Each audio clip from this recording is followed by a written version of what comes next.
In this video, we're going to talk about how attachment injuries and codependency are related. Stay tuned.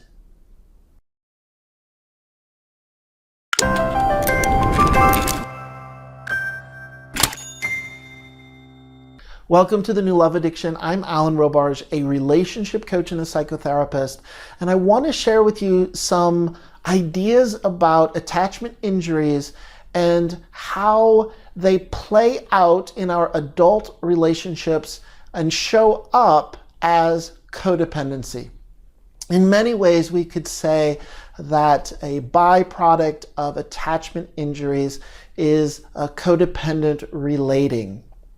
Let's begin by acknowledging and looking at in childhood if you had some experience of being ignored, neglected, abandoned, abused, or betrayed over a period of time where your sense of self would have been not received fully, where you feel not seen, known, heard, or understood. That what happens if your sense of self, when we're talking about attachment injuries, we're talking about the development of a self, and that there was some kind of limitation or obstacle to allowing you to fully integrate a stronger sense of self that would support you into maturing into adulthood. So in many ways, we have this part of us, this immature part of us, this child part of us that was not fully, completely received through emotional connection, through emotional harmony, emotional attunement, emotional mirroring, in such a way that let the child know that he or she really matters.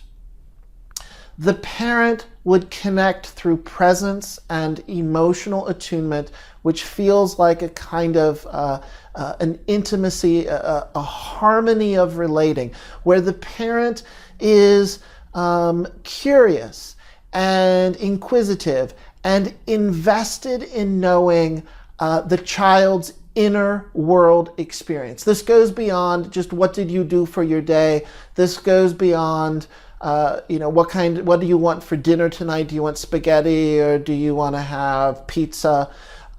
This really has to do more with, well, how do you feel when you eat pizza? What do you love about spaghetti? What memories do you have of meals that included spaghetti, and how is that important to you?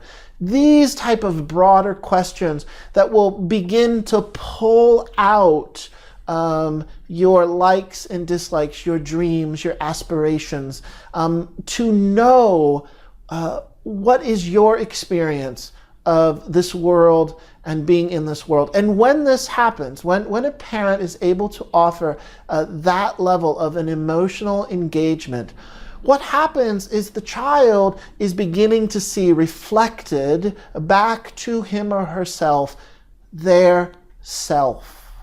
So I know who I am based upon how the world around me is reflecting back to me who I am.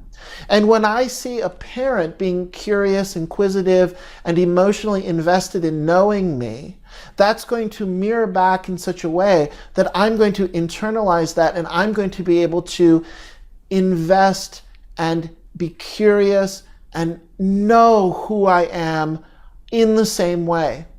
It's kind of like we're being taught how to know ourselves by observing someone else getting to know us.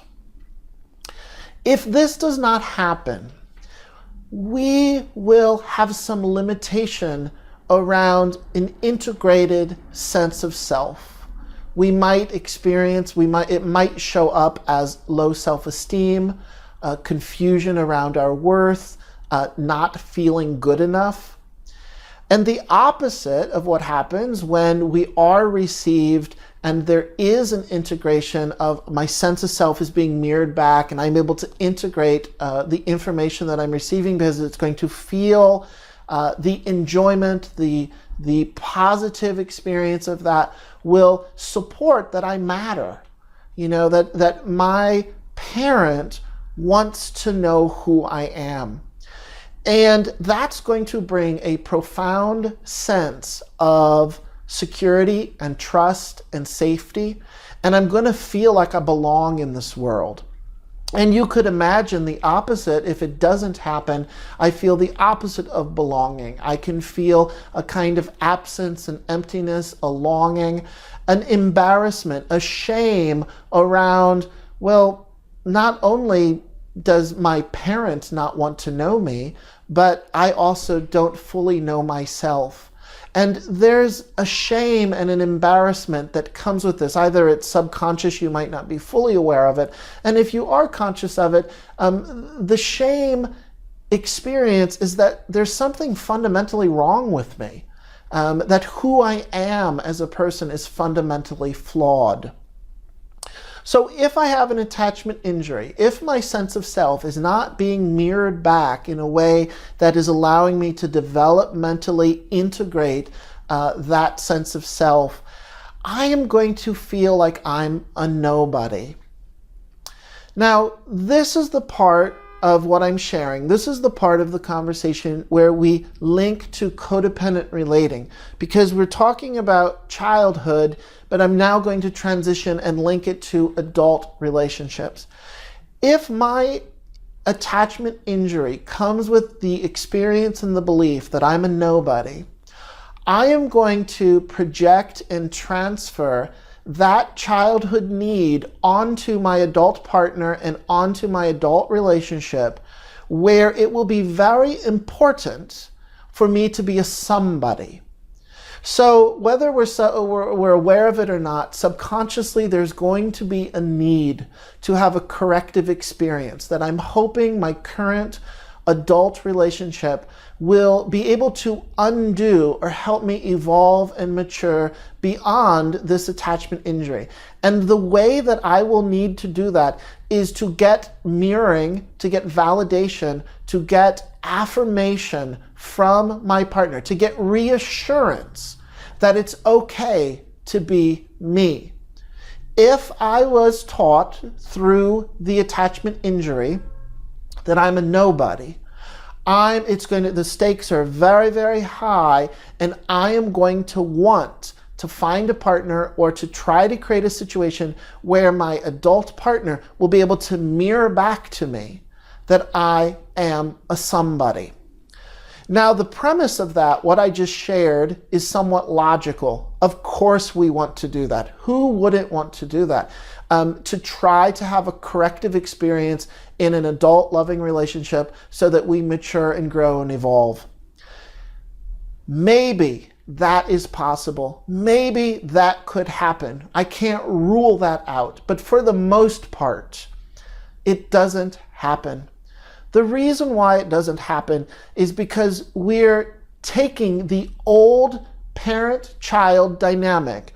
We're taking the old unmet need, and we are placing it between ourself and our partner. We're placing it between ourself and the adult relationship that we're now trying to create.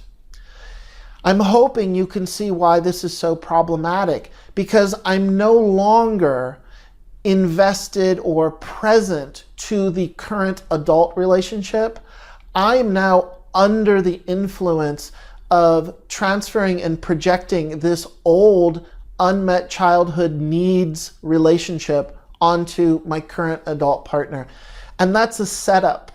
The partner will not be able to deliver the level of reassurance and validation that the child part of me needs.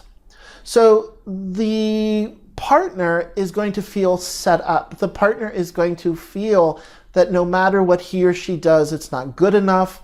And also if either, in a scenario, you could be very verbal with your partner and directly say, I need you to give me more validation. I need you to pay attention to me. I need you to listen to me. I need you to be emotionally present. Over time, and usually it happens relatively quickly, the partner is going to feel inadequate, because no matter what the partner offers, it will fall short of fully satisfying the original attachment injury in the wound. What needed to happen, what needed to play out between the parent and child so many years ago, cannot play out now with two adults trying to piggyback onto their current adult relationship to get their childhood needs met. What happens is we become so overly identified with this younger attachment injury within ourselves that we believe that that is the part that we must bring to relationship, when in fact it's an immature part that we're bringing to relationship. Now, here's an additional confusing piece. Here's the paradox of this. You need to give yourself what you never received. And please hold the paradox of that lightly. I know that that sounds so confusing. Just at face value, how the heck would you give yourself something that you never got?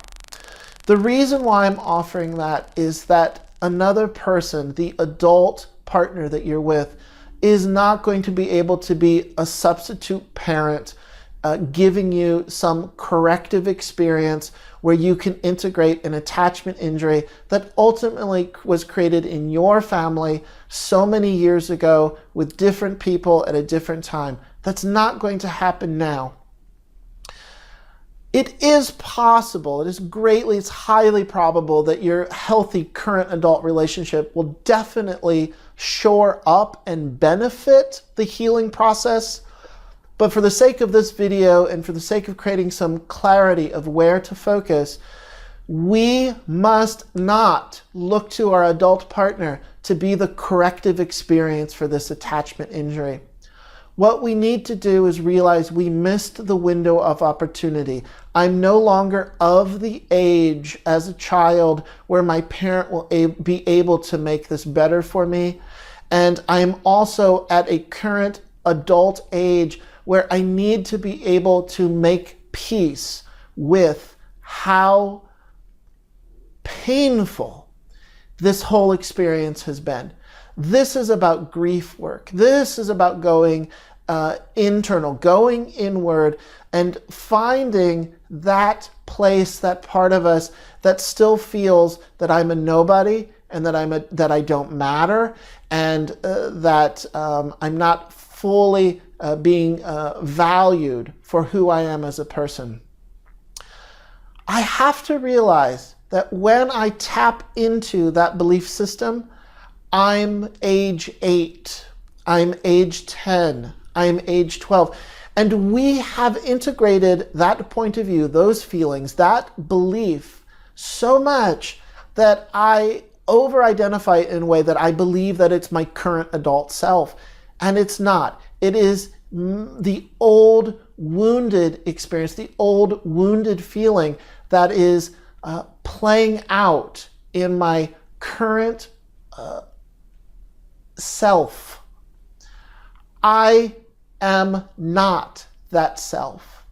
So the way to work with it is to go inward into the childhood experience, the grief, the profound grief of being ignored and neglected, and to begin to develop these skills to strengthen my own skills, my own self-parenting skills. I become the parent that I never had, and I sit with myself. One way to do this is to follow the path of anger. Because usually in our adult relationship, we are going to feel so frustrated that our partner is just unable to meet us emotionally where we need to be met. And it's going to be very easy in the current adult relationship to project that anger and to find very hot anger coming out of the relating, or the relating that's not happening with your adult partner. That is good information. That is a diagnostic tool. If you can follow that anger, it will usually lead to rage.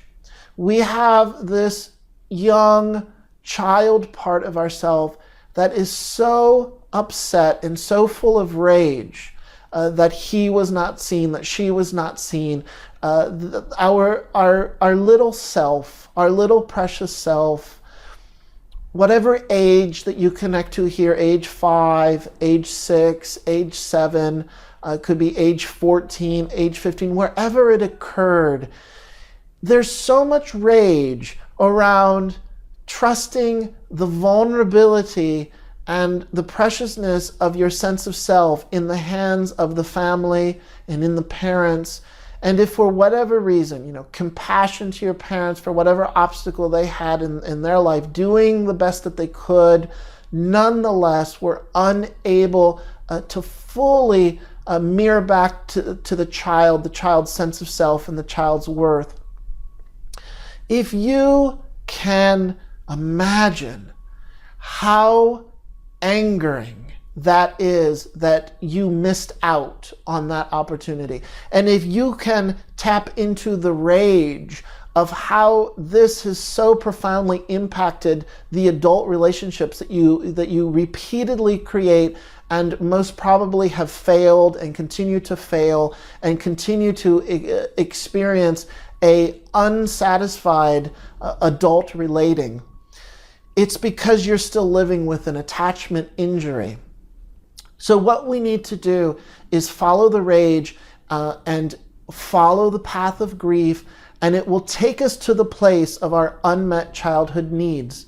And we begin to find within ourselves ways to offer comfort. And we do this through compassion. Compassion is not just an idea. It's not a blanket affirmation. It's not conceptual. Compassion is actually an applied feeling of tenderness and kindness, and to be able to simultaneously, this is the part that is sophisticated in healing work, and so many people get confused here. You need to develop a part of yourself that can both be the observer and the observed. You are able to hold the experience, the painful experience of the child's unmet needs, but you're also simultaneously able to feel them. It's this back and forth process of being both the child and your adult self, the unmet need and the part of you that's meeting those needs. I know this sounds a little conceptual. I know this sounds a little confusing. It's feeling based. It's not an idea. It's slowing down, sitting with yourself, feeling the rage, feeling the anger, feeling the grief, feeling the unmet needs, conjuring up the image of your younger self. Pick an age. Each age needs an exercise. Each age needs time that you spend with that age. And you begin to comfort the child who did not get his needs met, who did not get her needs met. And it's in that process, the grief process, it's in that process of offering compassion to yourself that the attachment injury begins to shift and soften, or at least you'll be able to identify when you're projecting and transferring those unmet needs onto an adult partner. It's very important to begin to pull off that projection and pull off the transference onto an adult partner. Because if you don't, you're going to have just continued disappointment and continued relationship struggle and strife. The last thing I'm going to add here is most probably you simultaneously have picked a partner, have picked a relationship with a person who does not have these skills either. You probably have picked a partner who still mirrors back to you limitations or a limit in emotional engagement. We just do what we know. We repeat the same family dynamic. We repeat the same attachment style. We repeat what is familiar. And here the word familiar means of family. So not only do we need to pull off the projection and pull off transferring this parent-child unmet need dynamic onto the other person, we also have to be honest with ourselves and look at the partners that we choose also usually come from a family system that has this same kind of dynamic playing out, and oftentimes lacks the ability to offer emotional attunement, emotional engagement, emotional connection, emotional mirroring in a way that you both could begin to achieve what we would consider a reasonable, healthy, mature adult level of reassurance and validation. Take care of yourself. This content is so painful. It's usually a lifelong process to work with. There's no easy, quick answer or solution. It is a practice of compassion and really educating yourself on what is reasonable as far as getting your needs met and what does healthy adult relating look like, so that it does not mirror the adult-child dynamic that you're still trying to play out or make peace with of what didn't happen in your past. I'm Alan Robarge, a relationship coach and a psychotherapist. Please subscribe to this YouTube channel if you like this video. You can also go to a Facebook group called The New Love Addiction. It's at facebook.com/groups/new love addiction. If you like exploring these ideas, you can join the chat and share information and learn things from other group members. And also, I work remotely through phone and through video. I have clients nationally who are looking for relationship coaching.